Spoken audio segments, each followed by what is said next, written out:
Welcome to my review of set 75332, the ATST, with 87 pieces. Now, this is quite an interesting name for a set, ATST, because there's a whole lot more than just an ATST. You could probably call this End or Battle, or something like that would be more appropriate.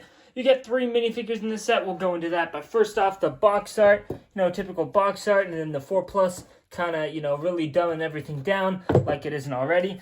And even the instruction manual is giving you 2 instead of 1 because, there's less pieces than like just about anything, and it still has 2 instruction manuals. I'm a little confused. The first minifig up here is the ATST driver, and the great thing about this set is there are, pretty good minifigs all throughout. There's only 3 of them though, which is a bit unfortunate, but this guy, absolutely great mold and print on that helmet there, and then on the back is nothing special, but it's cool. It's like a little ATST driver, and that helmet is very important to this character. Next up, we just have a Scout Trooper, but it is one of the most accurate and coolest LEGO Star Wars figures ever. So yeah, this guy, really awesome. Really love getting more Scout Troopers. The dual molded helmet does wonders for this guy. And you have just a face under there. I guess it's actually a girl. Okay. And the last character is Wicket, just your cute little Ewok. This is actually the one that gets food from Princess Leia. So there you go. The one figure I would have liked to see in this set is maybe an Endor Rebel Trooper. Haven't gotten one of those for a long time. That would have been kind of good to have, but pretty good minifigure selection for a 4+ set. Not bad. So there's about 3 builds in this set with 87 pieces. That's kind of stretching it, so obviously they're not going to be like the craziest builds ever. First off, we've got this really horrendous looking speeder bike. I don't know what any of this is supposed to be. You could argue that there's cannons in the front, but besides that, this is not very swooshable, and that's kind of the whole point of a speeder. So, not my favorite speeder. You can see a hint of a seat right there, and then drop in your figure. Yeah, it works. It's 4+. I get why they do it, but yeah, very ugly. I would have done something a little bit better. Here is kind of like your home base of the thing, You've got this little catapult here, which can fire these little rocks, which, it's a very, castle age type thing. But I don't know why they put it here and not, up here, because here just, doesn't really seem right. Either way, going around the back, you got a couple clips here if you wanted to put some stuff.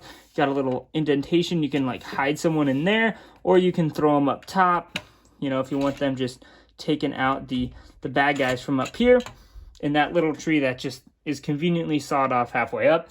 And then lastly, you've got the ATST, which this whole thing is named after, with these little kind of throwback to those old blasters, because that's what it's using here, and also these 2 in the front. But kind of cool feature, although it isn't the best. You kind of pull this top thing off, and these 2 things in the front, and then you drop in your ATST driver.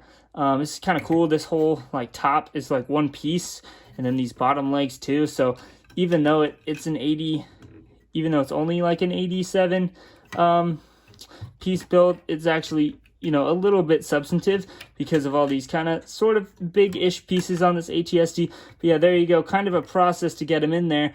I want you to see that process. But once he's in, it looks kind of good, and you can vaguely see him through there. So that's kind of cool. This thing rotates. You've got some legs. Doesn't look too good from the back, but I mean, it's 4+, which you can do. And then of course the legs move, and you can walk him and just go shoot people, I guess. Go 4-year-olds shooting people. Yay.